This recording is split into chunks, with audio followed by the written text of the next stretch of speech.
गणेशाय नमः। प्रिय बंधुओं, आज हम फिर एक बार विवाह के पश्चात जो ससुराल में अनबन अथवा तलाक की स्थिति उत्पन्न हो जाती है, इसके बारे में चर्चा करेंगे। बंधुओं, ऐसा क्यों होता है?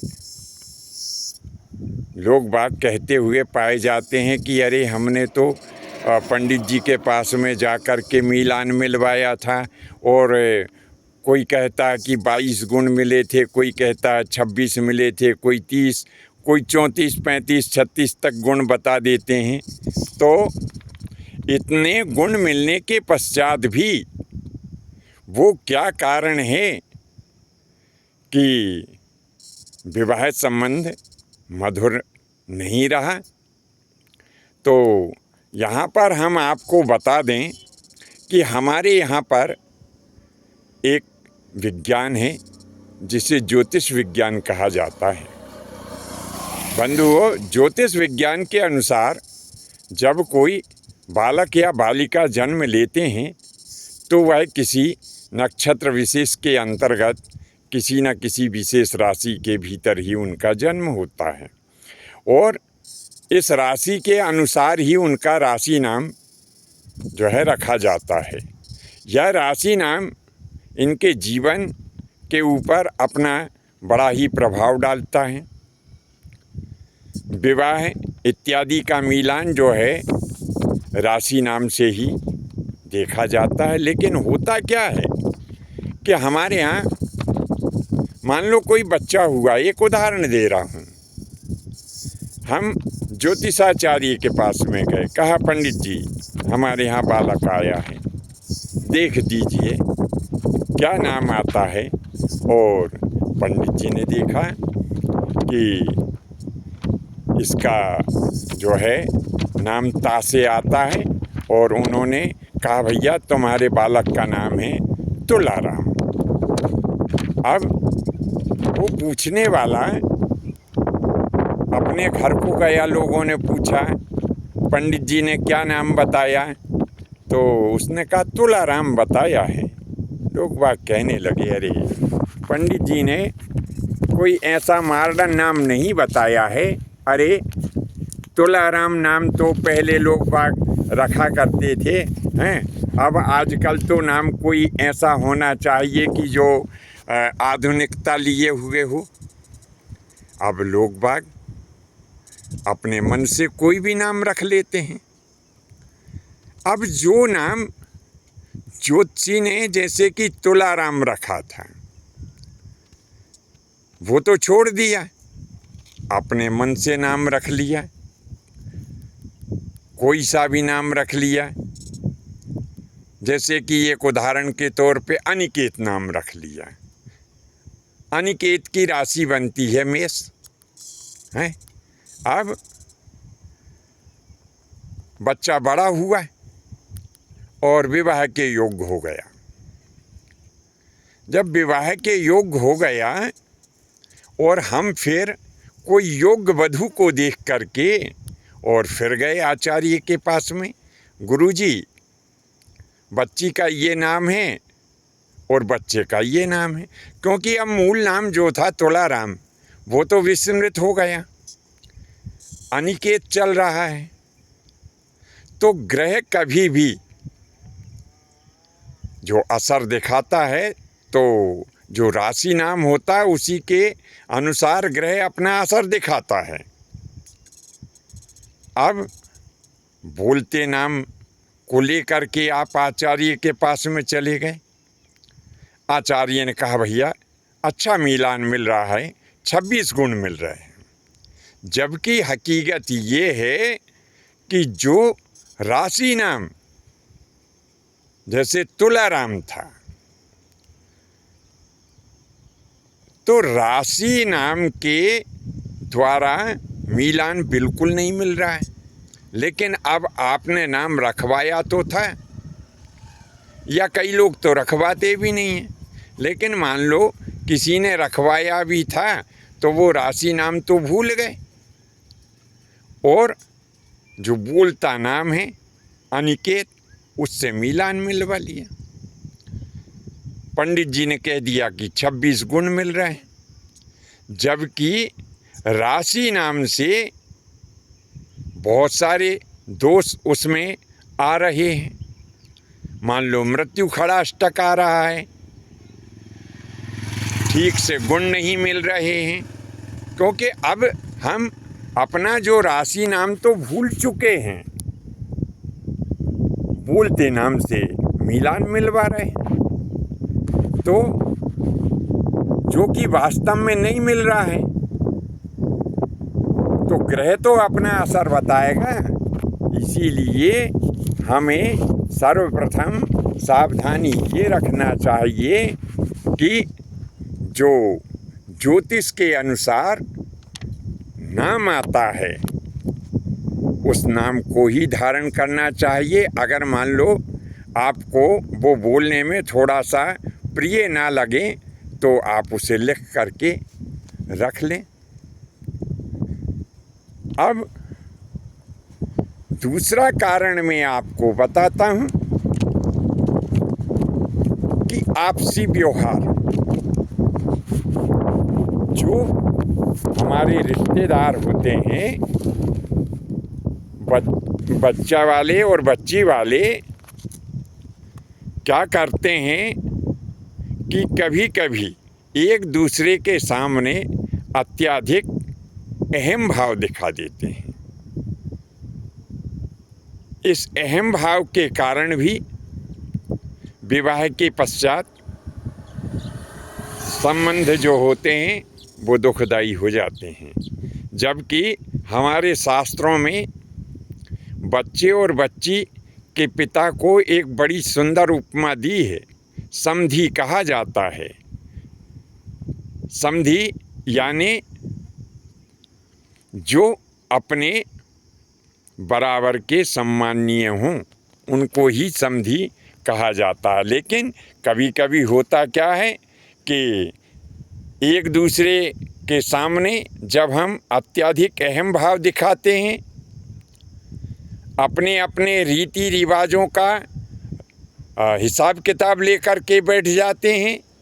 बहुत सारे लोग कहते हैं भैया हमारे यहाँ ऐसा ये कार्य नहीं होता है और हम इस कार्य को नहीं करेंगे। दूसरा कहता नहीं मैं तो इस काम को करूँगा क्योंकि हमारे यहाँ ये सब काम होते हैं। तो इस प्रकार के जो व्यवहार हम अपने रिश्तेदारों से करते हैं, इन व्यवहारों के कारण भी बच्चे बच्चियों के जीवन में कटुता उत्पन्न हो जाती है। किसी के समाज में, किसी के गांव में, किसी के क्षेत्र में, किसी के कुल में कोई रीति होती है, वही वो रीति दूसरे के कुल में नहीं होती है। मान लो बच्चे वाले के कुल में कोई रीति होती है, बच्ची वाले के कुल में वो रीति नहीं होती है। तो लोग बाग इन रीति रिवाजों का भी जो है वो हिसाब किताब लेकर के बैठ जाते हैं। लोग कहते हैं भैया हमारे यहाँ ये रीति होती है, हम तो ये करेंगे। दूसरा कहता नहीं हमारे यहाँ नहीं होती, नहीं करेंगे। उसमें क्या होता है, विवाद बढ़ता है। फिर एक और दोष, बड़ा दोष होता है जिसके ऊपर हम ध्यान नहीं रखते हैं।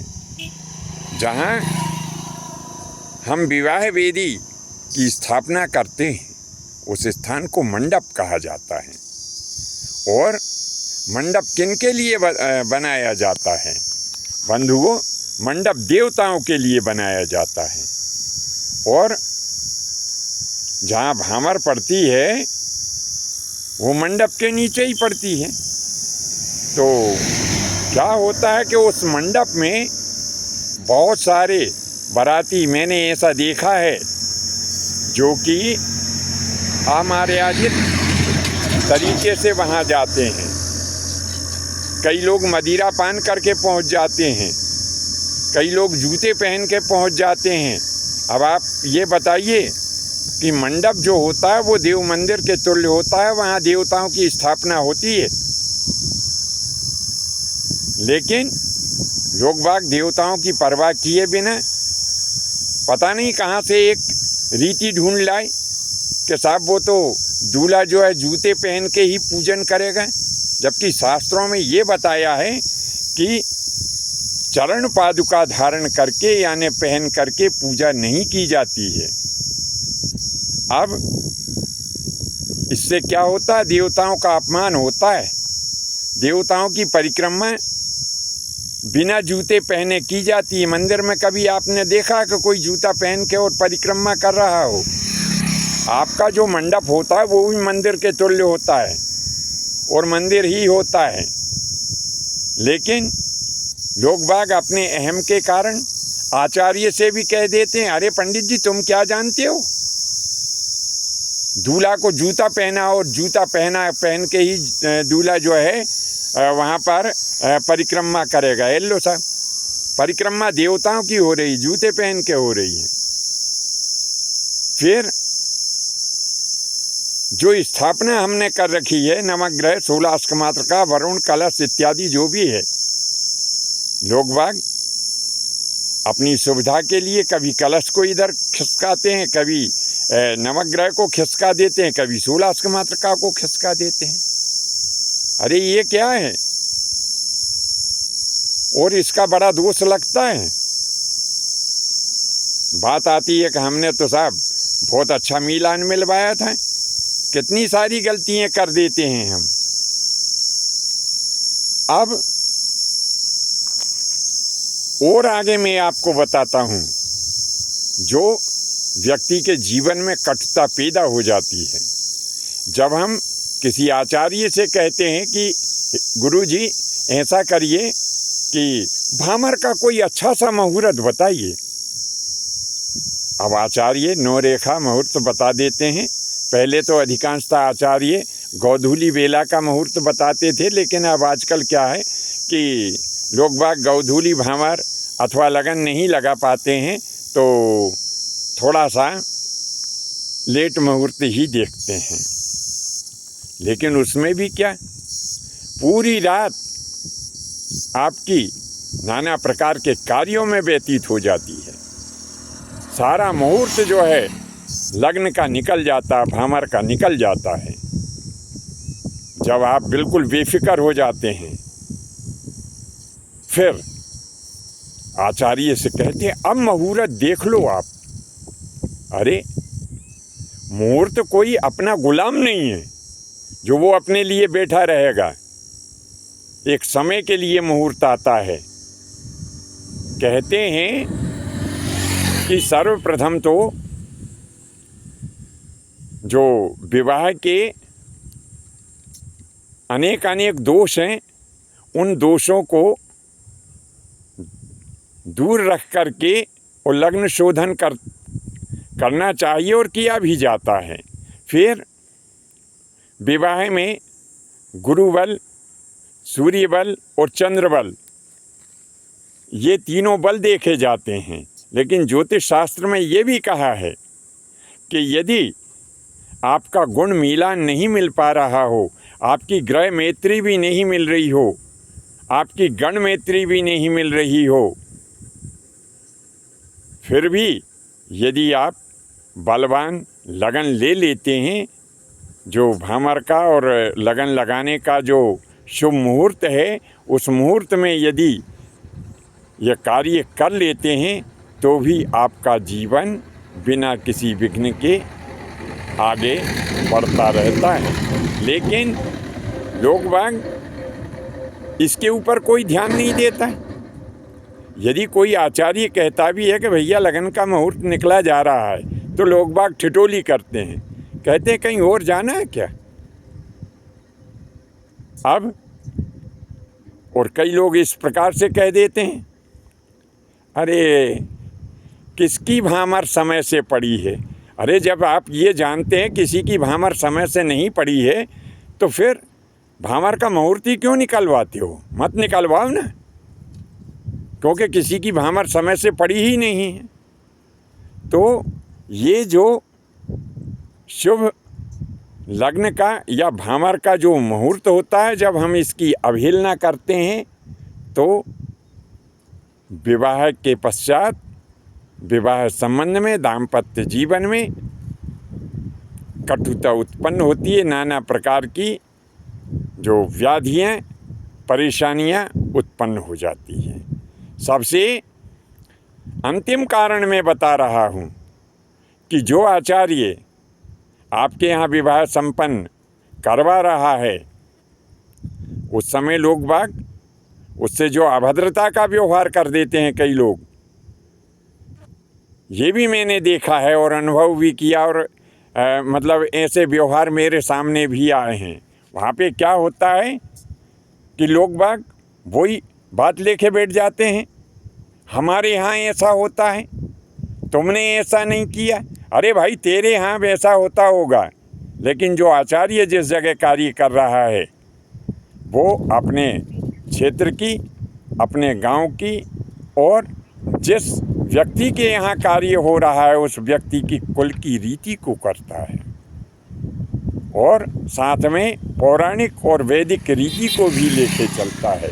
बंधुओं, ये सब कारण मैंने आपको बताए, जिनके कारण, जिनकी वजह से विवाह के पश्चात कटुता उत्पन्न हो जाती है, दाम्पत्य जीवन में लड़ाई झगड़े होते हैं और तलाक तक की नौबत आ जाती है।